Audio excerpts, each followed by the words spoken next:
HDC 현대산업개발. 이 기업의 투자 포인트를 한마디로 요약하면 전략적 전환입니다. 오늘은 고수익 사업 중심으로 체질을 완전히 바꾸고 있는 HDC 현대산업개발의 현재와 미래, 그리고 투자자라면 반드시 알아야 할 핵심 변수들을 하나씩 짚어보겠습니다. 오늘 이야기는 이렇게 진행됩니다. 먼저 회사의 이익 구조가 얼마나 극적으로 바뀌고 있는지 그 체질 개선 현황을 살펴볼 거고요. 이어서 이런 성장을 뒷받침할 미래 먹거리는 충분한지 성장 동력을 분석합니다. 하지만 좋은 이야기만 할 수는 없겠죠? 세 번째 파트에서는 가장 중요한 리스크 요인을 심도 있게 다루고 마지막으로 회사의 대응 전략과 전체적인 전망을 정리해 보겠습니다. 자, 그럼 첫 번째, 체질 개선 이야기부터 시작하죠. 지금 HDC 현대산업개발에서 일어나는 모든 변화의 핵심 동력, 바로 수익성입니다. 어떻게 이익을 내는 구조로 바꾸고 있는지 한번 보시죠. 이 숫자 35.2%, 이게 바로 현재 HDC의 모든 것을 말해주는 숫자입니다. 이게 뭐냐면 회사가 직접 땅을 사서 아파트를 짓고 분양까지 하는 소위 자체 개발 사업에서 올해 상반기에 거둔 매출 총 이익률이에요. 놀라운 건 작년 같은 기간보다 무려 11%포인트나 급등했다는 겁니다. 정말 엄청난 수치죠? 그럼 어떻게 이런 높은 이익률이 가능했을까요? 바로 선택과 집중입니다. 왼쪽을 보시면 이익률이 35%가 넘는 자체 개발 사업 비중은 계속 늘리고 있고요. 반대로 오른쪽, 남의 공사를 대신해주는 단순 도급 사업은 이익률이 5.5%에 불과하니까 과감하게 줄여나가고 있는 겁니다. 말 그대로 돈 되는 사업에 집중해서 회사의 체질 자체를 바꾸고 있는 거죠. 자, 이렇게 고수익 전략으로 방향을 잡았는데 이게 반짝하고 끝나면 안 되겠죠? 꾸준히 성장하려면 미래 먹거리가 튼튼해야 합니다. 두 번째 파트에서는 HDC가 미래를 위해 어떤 파이프라인을 구축하고 있는지 살펴보겠습니다. 미래의 성장의 기반은 이미 아주 탄탄하게 마련되어 있습니다. 이미 확보해놓은 일감, 즉 수주 잔고가 무려 32조 2천억 원에 달합니다.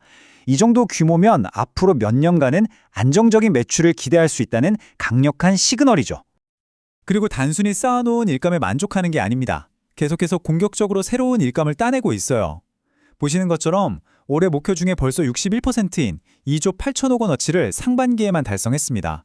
특히 수익성이 좋은 재개발, 재건축 같은 도시 정비 사업에 집중하고 있다는 점이 눈에 띄네요.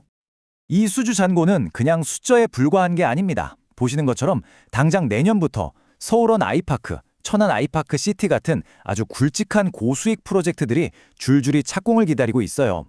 2026년 복정역세권 개발까지 이 타임라인이 바로 HDC의 미래이익 성장을 이끌어갈 구체적인 로드맵이라고 할 수 있습니다. 하지만 여러분, 투자의 세계에서 좋은 이야기만 있을 수는 없죠. 지금까지 살펴본 모든 긍정적인 부분에도 불구하고 HDC 현대산업개발의 발목을 잡고 있는 아주 큰 변수가 하나 있습니다. 세 번째 파트에서는 우리가 반드시 알아야 할 리스크를 냉정하게 들여다보겠습니다. 회사가 직면한 가장 큰 변수, 뭘까요? 바로 주가에 계속 그림자를 들이우고 있는 법적 리스크입니다. 사실 이 문제를 빼고는 HDC 투자를 논할 수가 없습니다. 리스크의 정체는 바로 이 영업정지 처분 반응성입니다. 과거에 있었던 안전사고 때문에 정부로부터 행정처분을 받았고 회사는 지금 이걸 취소해달라고 소송을 진행 중인 상황인데요. 만약에 법정에서 최종적으로 패소하게 되면 사업에 상당한 제약이 생길 수 있습니다. 사실 영업정지 자체보다 더 큰 문제는 바로 이 세 번째 항목입니다. 2년간 아파트 선분양 제한 가능성, 이게 정말 치명적일 수 있어요. 우리나라 건설사들은 보통 아파트를 짓기 전에 미리 분양해서 받은 계약금으로 공사비를 충당하거든요. 그런데 이 선분양이 막히면 어떻게 될까요? 돈의 흐름, 즉 현금 흐름의 핵심 고리가 끊겨버리는 겁니다. 기존 공사는 계속할 수 있어도 새로운 사업을 시작하기가 아주 어려워질 수 있다는 뜻이죠. 자, 이렇게 심각한 리스크를 안고 있는 상황인데 그럼 회사는 손 놓고 있을까요? 당연히 아니겠죠.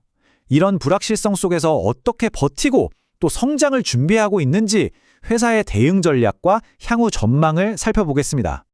회사의 전략은 크게 방어와 기회 모색으로 나눕니다.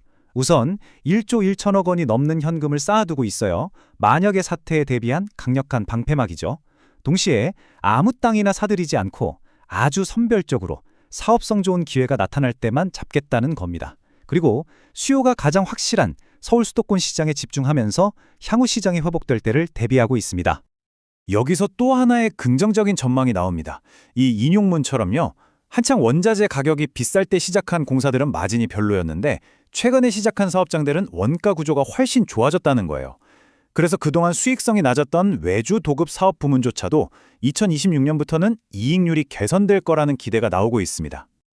자, 이제 거의 다 왔습니다. 지금까지의 내용을 모두 종합해서 투자자 입장에서 핵심만 딱 정리해 보겠습니다. 이 기회와 리스크 사이에서 우리는 어떻게 균형을 잡아야 할까요? HDC 현대산업개발에 대한 투자 판단은 결국 이 한 장의 표로 요약됩니다. 왼쪽을 보세요. 고마진 사업으로의 성공적인 전환, 32조 원이 넘는 든든한 일감, 튼튼한 재무 상태까지 기회 요인은 아주 명확합니다. 하지만 오른쪽의 리스크 요인, 특히 아직 해결되지 않은 이 영업정지 리스크라는 무거운 추가 한쪽에 놓여 있는 형국이죠.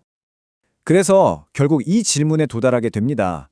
HDC의 이 강력한 펀더멘털과 성장 전략이 과연 이 중대한 법적 리스크라는 파도를 넘어 기업 가치를 한 단계 더 끌어올릴 수 있을까요?